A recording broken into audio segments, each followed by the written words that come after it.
السلام علیکم ورحمۃ اللہ تعالی وبرکاتہ۔ نحمده ونصلي ونسلم على رسوله الكريم اما بعد فاعوذ باللہ من الشیطان الرجیم بسم اللہ الرحمن الرحیم واتخذ اللہ ابراہیم خلیلا صدق اللہ العظیم۔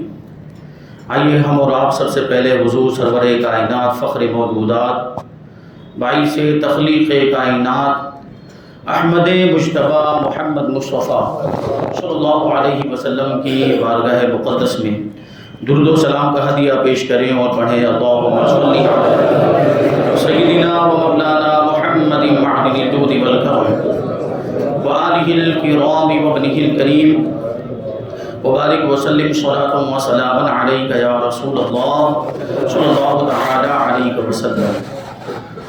عزیزان ملت اسلامیہ، انشاءاللہ تبارک و تعالی آج سے ہم اللہ کے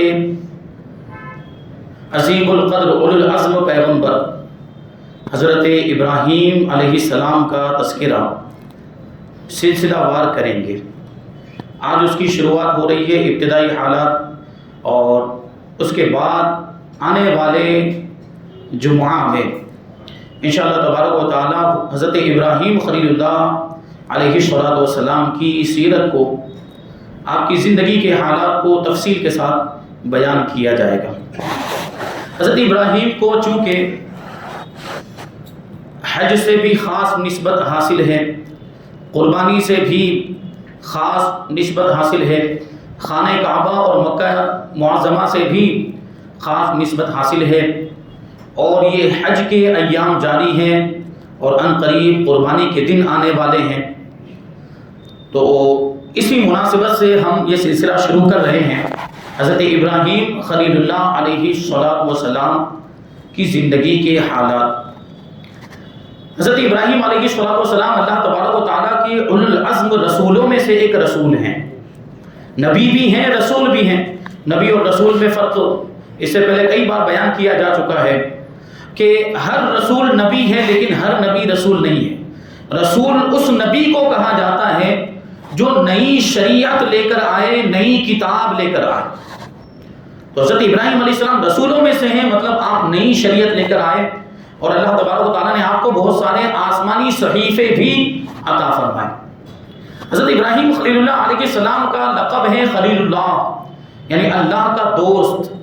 یہ آپ کی خصوصیت کہ یہ لقب آپ ہی کو ملا، اور آپ کے بعد جتنے بھی انبیاء کرام ہوئے سب آپ ہی کی نسل اور آپ کی اولاد میں سے ہی ہوئے۔ حضرت ابراہیم علیہ السلام کے بعد جتنے بھی انبیاء کرام دنیا میں تشریف لائے، سارے انبیاء کرام حضرت ابراہیم علیہ السلام کی اولاد میں اور آپ کی نسل ہی میں تشریف لائے۔ اس مناسبت سے حضرت ابراہیم علیہ السلام کو ابو الانبیاء بھی کہا جاتا ہے، انبیاء کا والد، کیونکہ آپ کی اولاد میں اتنی کثرت کے ساتھ انبیاء کرام تشریف لائے، تو اس نسبت سے آپ کو ابو الانبیاء کہا جاتا ہے۔ اور بنی اسرائیل کے سارے انبیاء کرام حضرت عیسیٰ علیہ السلام تک، یہ حضرت اسحاق علیہ السلام کی اولاد میں، حضرت اسحاق علیہ السلام کے بیٹے حضرت یعقوب علیہ السلام، انہی کی اولاد کو بنی اسرائیل کہا جاتا ہے۔ اور ہمارے آقا حضور رحمت عالم صلی اللہ علیہ وسلم بھی حضرت ابراہیم علیہ السلام کی اولاد میں تشریف لائے، کیونکہ پورے عرب کے لوگ جو عرب کے اصل باشندے ہیں وہ حضرت اسماعیل علیہ السلام کی اولاد میں سے، اور حضرت اسماعیل علیہ السلام حضرت ابراہیم علیہ السلام کے بیٹے۔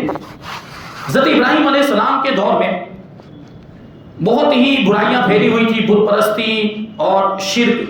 آپ کی قوم کے لوگ ستاروں کی بھی پوجا کرتے تھے، بتوں کی بھی پوجا کرتے تھے، ان کے اس طرح کے معاملات تھے۔ یہاں تک کہ اس زمانے کا جو بادشاہ تھا نمرود، وہ خود بھی خدائی کا دعویٰ کرتا تھا اور لوگوں سے اپنی عبادت کرواتا تھا نمرود۔ حضرت ابراہیم علیہ السلام نے سب کو سمجھایا، اپنی قوم کو بھی سمجھایا، یہاں تک کہ ان کا چچا خود مشرک تھا۔ چچا جس کا نام تھا آزر، وہ خود بت پرستی کیا کرتا تھا، اور صرف بت پرستی نہیں کرتا بلکہ بتوں کا بیپاری بھی تھا، یعنی بتوں کو اپنے ہاتھ سے تراش کے بناتا تھا اور بیچتا تھا۔ سوچنے جیسی بات ہے کہ جس کو خود اپنے ہاتھ سے بنایا، جس مورتی کو، جس بت کو خود انسان نے بنایا، وہ خدا کیسے ہو سکتا ہے؟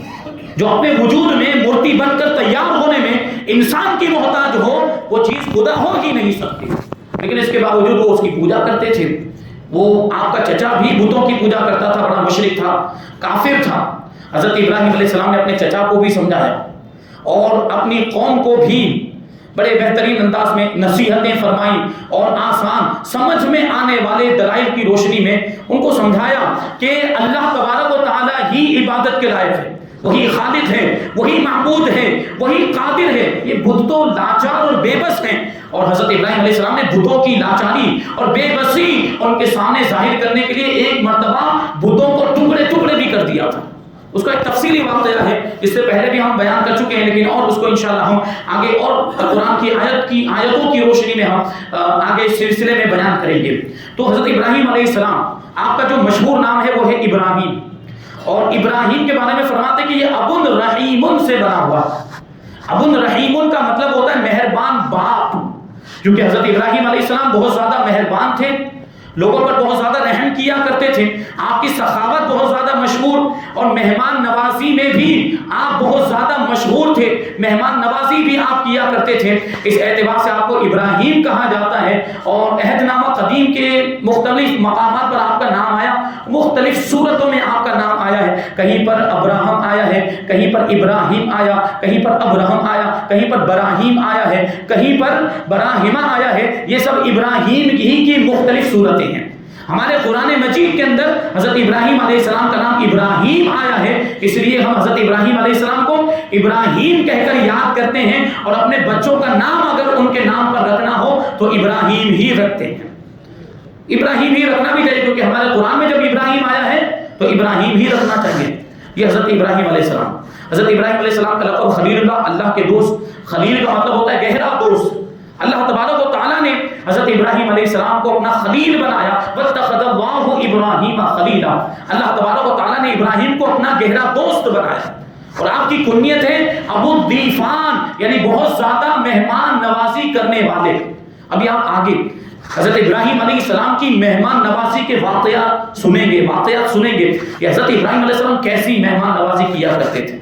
حضرت ابراہیم علیہ السلام، اللہ تبارک و تعالیٰ نے آپ کو کیسا مقام و مرتبہ دیا. حضرت ابراہیم علیہ السلام کی پیدائش ملک شام کے شہر بابل کے ایک قصبے میں ہوئی، اور حضرت ابراہیم علیہ السلام کی پیدائش کا واقعہ بھی بڑا تعجب خیز ہے. آپ کی پیدائش سے پہلے نمرود نے خواب دیکھا کہ ایک ستارہ طلوع ہوا ہے، اور اس ستارے کی روشنی کے سامنے یہ چاند سورج بے نور ہو گئے، ان کی روشنی ماند پڑ گئی. تو اب نمرود خوف زدہ ہوا، اس خواب کو دیکھنے کے بعد پریشان ہوا. کاہنوں سے اس نے اس خواب کی تعبیر دریافت کی کہ اس خواب کی تعبیر کیا ہونی چاہیے. تو کاہنوں نے بتایا کہ تمہاری سلطنت میں ایک بچہ پیدا ہوگا جو تمہاری سلطنت کے زوال کا باعث ہوگا، یعنی جس کی وجہ سے تمہاری حکومت ختم ہو جائے گی، اور وہ تمہاری قوم کے لوگ اس کے ہاتھ سے ہلاک و برباد ہو جائیں گے. تو اب یہ نمرود کی پریشانی میں اور زیادہ اضافہ ہو گیا. تو نمرود نے حکم دے دیا کہ میری حدود سلطنت میں جو بھی بچہ پیدا ہو وہ قتل کر دیا جائے، اور مرد عورتوں سے دور رہیں، مرد عورتوں کے قریب نہ جائیں. اور اس کام کے لیے، اس چیز کی نگرانی کے لیے باقاعدہ اس نے ایک محکمہ قائم کر دیا، ایک پورا ڈپارٹمنٹ ہی قائم کر دیا. اس ڈپارٹمنٹ کا کام ہی یہ تھا کہ جو بھی لڑکا پیدا ہو وہ قتل کر دیا جائے، اور مردوں کو عورتوں کے قریب نہ جانے دیا جائے. یہ کام اس نے کیا. لیکن تقدیرات الہیہ کو کوئی چیز ٹال نہیں سکتی. جو تقدیر میں لکھا ہوا ہے وہ ہو کر رہتا ہے. جو اللہ کی رضا ہے، جو اللہ کو منظور ہے، اس میں کوئی دخل اندازی نہیں کر سکتا. اللہ جو چاہتا ہے وہ کرتا ہے. چنانچہ اللہ تبارک و تعالیٰ نے اپنے پیارے نبی حضرت ابراہیم خلیل اللہ کی پیدائش کا کیسا انتظام فرمایا.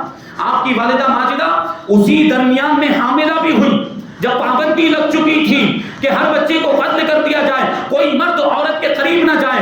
اللہ کی قدرت کہ اسی دوران آپ کی والدہ ماجدہ حاملہ ہوئی، لیکن عمر کم ہونے کی وجہ سے آپ کا حمل کسی سے پہچانا نہ گیا، کسی کو سمجھ میں نہیں آیا کہ آپ حاملہ ہوئی ہیں. اب یہ بات بھی کاہنوں نے نمرود کو بتا دی کہ وہ بچہ جو تمہاری سلطنت کے زوال کا باعث بننے والا ہے وہ ماں کے پیٹ میں آ چکا ہے. اب اس کے ہوش اڑ گئے. نمرود اور زیادہ پریشان ہوا اس کی پریشانی میں اور زیادہ اضافہ ہو گیا۔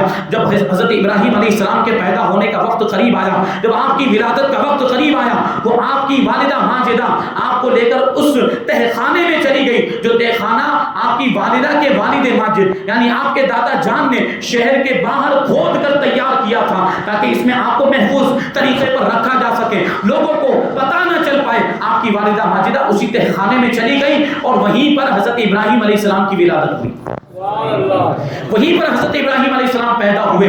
اس طریقے سے اللہ تبارک و تعالیٰ نے آپ کی حفاظت کا انتظام فرمایا، کسی کو پتہ بھی نہیں چلا۔ وہ نمرود جس نے اپنی حکومت کے گمان میں، گھمنڈ میں اتنا بڑا محکمہ قائم کر دیا تھا، لوگ نگرانی کرنے کے لیے ادھر ادھر گھومتے رہتے تھے کہ کوئی بچہ پیدا ہوا تو نہیں ہوا، یا کوئی عورت حاملہ تو نہیں ہو گئی، وہ گھومتے پھرتے تھے، لیکن ان سب کی نگاہوں سے چھپا کر اللہ تبارک و تعالیٰ نے اپنے پیارے نبی حضرت ابراہیم علیہ السلام کو دنیا میں بھیج ہی دیا اور ان کی حفاظت بھی فرمائی۔ یہ ہے حضرت ابراہیم علیہ السلام۔ حضرت ابراہیم علیہ السلام کا حلیہ مبارک، حضرت ابراہیم علیہ السلام کی شکل و شباہت، شکل و صورت ہمارے آقا حضور رحمت عالم صلی اللہ علیہ وسلم سے بہت زیادہ ملتی جلتی تھی۔ چنانچہ بخاری شریف کی حدیث میں، چونکہ حضور بھی تو حضرت ابراہیم کی اولاد ہی میں سے ہیں، اور باپ اور بیٹے کی شکل و صورت، ناک نقشہ ملتا ہے، آپس میں ایک دوسرے سے مشابہت رکھتے ہیں۔ تو بخاری شریف کی روایت میں ہے، اللہ کے رسول صلی اللہ علیہ وسلم نے ارشاد فرمایا کہ جو شخص حضرت ابراہیم علیہ السلام کے حلیے کو جاننا چاہتا ہے وہ اپنے صاحب محمد صلی اللہ علیہ وسلم کو دیکھ لے۔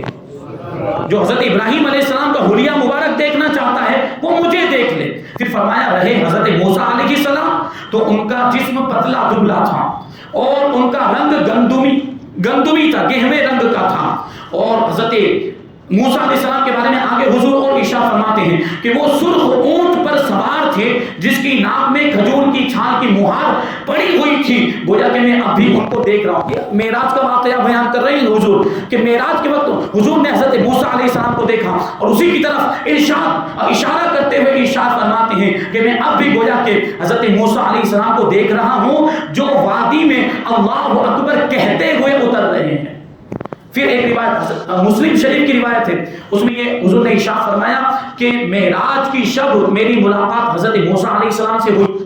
وہ قبیلہ شنوہ کے لوگوں کی طرح تھے، ان کا قد ان کا رنگ گندمی تھا اور سر کے بالوں میں کنگھی کی ہوئی تھی۔ پھر میری ملاقات حضرت عیسیٰ علیہ السلام سے ہوئی، ان کا قد متوسط تھا یعنی درمیانی قد والے تھے، اور ان کا رنگ سرخ تھا، اور وہ اتنے ایسے تر و تازہ تھے، ایسا معلوم ہوتا تھا کہ ابھی حمام سے باہر نکل کر آئے، ابھی غسل خانے سے باہر نکل کر آئے۔ حضرت عیسیٰ علیہ السلام کے بارے میں فرماتے، پھر اس کے بعد کہتے ہیں کہ پھر میری ملاقات حضرت ابراہیم علیہ السلام سے ہوئی، اور ان کی اولاد میں ان کے سب سے زیادہ مشابہ ہوں، سب سے زیادہ مشابہت اور سب سے زیادہ یکسانیت حضرت ابراہیم علیہ السلام سے کسی کو ہے تو وہ مجھ کو ہے۔ تو اس سے بھی پتا چلا کہ حضرت ابراہیم علیہ السلام کا حلیہ مبارک، حضرت ابراہیم علیہ السلام کی شکل و صورت و شباہت یہ حضور صلی اللہ علیہ وسلم سے بہت زیادہ ملتی جلتی تھی۔ حضرت ابراہیم علیہ السلام کو نماز سے بڑی محبت تھی، بڑی رغبت کے ساتھ آپ نماز ادا کرتے تھے اور اس پر اپنے غم کا اظہار بھی کرتے تھے کہ دوسرے لوگ نماز سے غافل تھے، دوسرے لوگ نماز نہیں پڑھتے تھے، تو اس پر آپ غمگین بھی ہوا کرتے تھے۔ چنانچہ حضرت کعب احبار رضی اللہ تعالیٰ عنہ فرماتے کہ ایک مرتبہ حضرت ابراہیم علیہ السلام نے اللہ تبارک و تعالیٰ کی بارگاہ میں عرض کیا، اے پروردگار عالم، میں نماز تو پڑھتا ہوں لیکن مجھے یہ بات بہت زیادہ غمزدہ کر دیتی ہے، مجھے یہ بات غمگین کر دیتی ہے کہ میں اکیلا نماز پڑھتا ہوں اور میں اپنے ساتھ کسی اور کو نماز پڑھتے ہوئے نہیں دیکھتا، میں صرف اکیلا نماز پڑھتا ہوں۔ تو اس بات پر اللہ تبارک و تعالیٰ نے حضرت ابراہیم علیہ السلام کی طرف کچھ فرشتے بھیجے، فرشتوں کی ایک جماعت بھیجی، وہ فرشتے حضرت ابراہیم علیہ السلام کے ساتھ نماز پڑھا کرتے تھے اور ہمیشہ آپ کے ساتھ ہی رہا کرتے تھے۔ یہ حضرت ابراہیم علیہ السلام کی شان۔ حضرت ابراہیم علیہ السلام کے حج کے بارے میں مختلف روایتیں آئی ہیں کہ آپ نے حج کیسے کیا۔ چنانچہ حضرت محمد بن سیرین رحمت اللہ تعالی علیہ بیان کرتے ہیں کہ حضرت ابراہیم علیہ السلام ہر سال براق، جو آپ کی سواری کا نام تھا، اس پر سوار ہو کر حج کرنے کے لیے تشریف لے جایا کرتے تھے، اور بعض لوگوں نے براق سے وہی آسمانی سواری کو مراد لیا ہے۔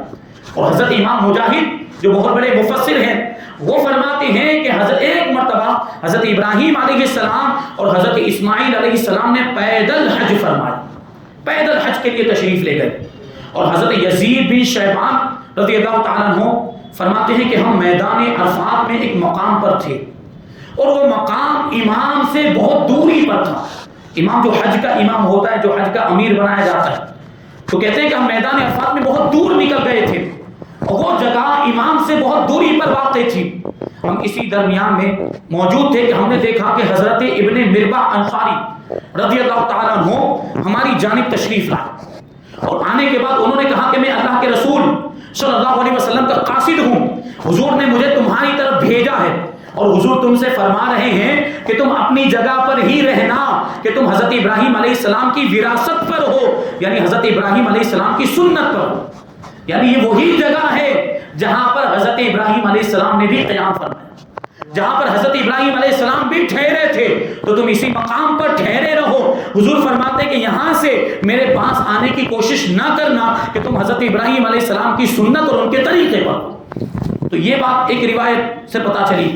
اور حضرت ابن واصلہ رضی اللہ تعالیٰ عنہ، یا صحابی نام بھول رہا ہوں، حضرت واصلہ ابن اسقا یا کوئی نام ہے، وہ صحابی رسول کہتے ہیں کہ میں نے حضرت عبداللہ ابن عباس رضی اللہ تعالیٰ عنہ سے صفا اور مروہ کے درمیان سعی کرنے کے بارے میں پوچھا.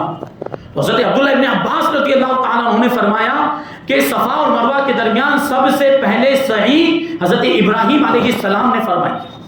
حضرت ابراہیم علیہ السلام نے سب سے پہلے سعی کی.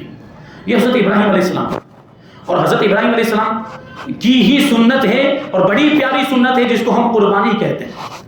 یہ قربانی بھی حضرت ابراہیم علیہ السلام کی سنت ہے.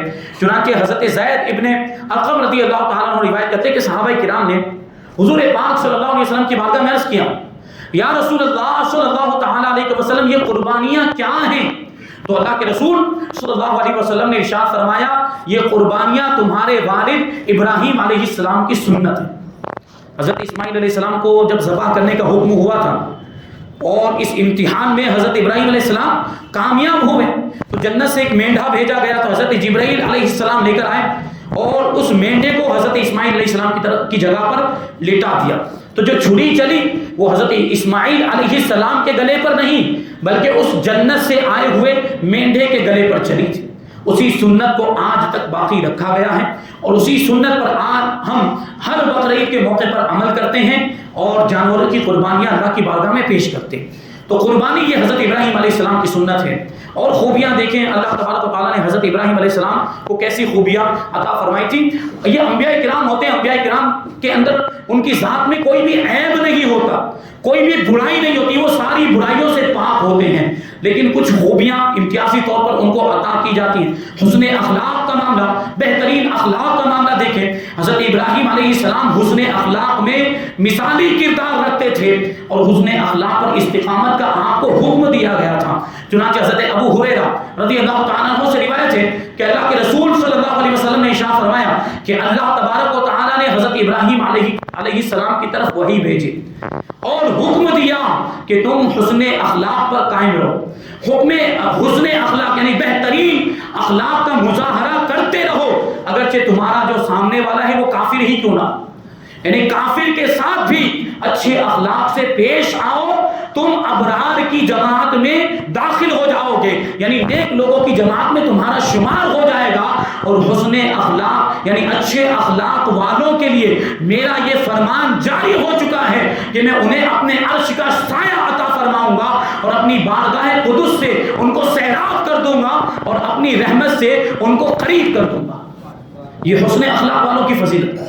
پھر اور دیکھیں ایک خوبی ہے توکل، تسلیم و رضا، اللہ پر بھروسہ اور اللہ کی رضا میں راضی رہنا، اللہ کے حکم پر سر تسلیم خم کر دینا، اللہ کے حکم کو بغیر چونو چرا کے مان لینا. اب حضرت ابراہیم علیہ السلام کی زندگی دیکھیں کہ اپنے پیارے بچے کو اللہ کے حکم پر ذبح کرنے کے لیے تیار ہو گئے، اور اپنی بیوی کو اور اپنی یہی حضرت اسماعیل علیہ السلام جو چھوٹی سی عمر میں تھے ان کو جنگل میں چھوڑ دیا، ان کو بیابان میں چھوڑ دیا. یہ حضرت ابراہیم علیہ السلام کی توکل اور تسلیم و رضا کی صفت اور وہ جو مرتبہ آپ کو ملا تھا، یہ اس کا اظہار ان واقعات کے وقت ہوا تھا. اور ایک بات حضرت حدیث شریف میں کہ اللہ کے رسول صلی اللہ علیہ وسلم نے ارشاد فرمایا کہ جب حضرت ابراہیم علیہ السلام کو آگ میں ڈالا گیا، نمرود نے جو آگ ابراہیم علیہ السلام کے لیے جلائی تھی، اس آگ میں جب حضرت ابراہیم علیہ السلام کو ڈالا گیا تو اس وقت حضرت ابراہیم علیہ السلام نے یہ بات کہی تھی کہ حسبی اللہ و نعم الوکیل، کہ مجھے میرا اللہ ہی کافی ہے اور وہ کیا ہی اچھا کارساز ہے،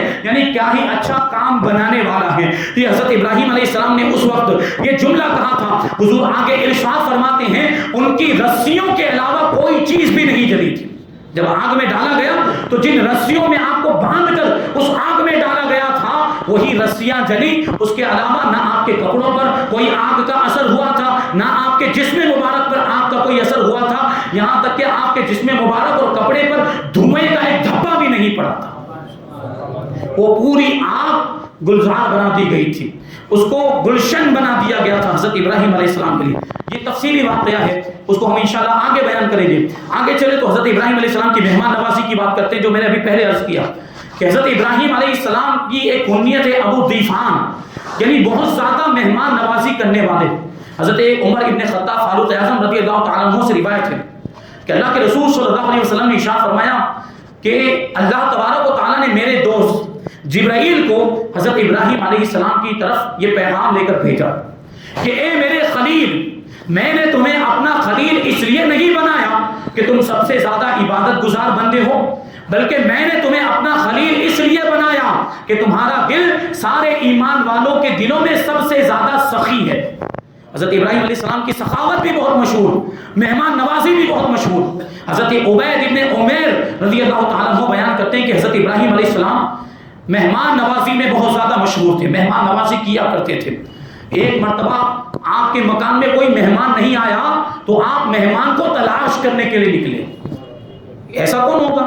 مہمان نہیں آیا تو مہمان ڈھونڈنے کے لیے نکلے، لیکن ہوا کیا؟ ڈھونڈنے کے باوجود بھی کوئی ایسا انسان نہیں ملا جس کو آپ مہمان بناتے، اس لیے آپ اپنے گھر واپس تشریف لائے۔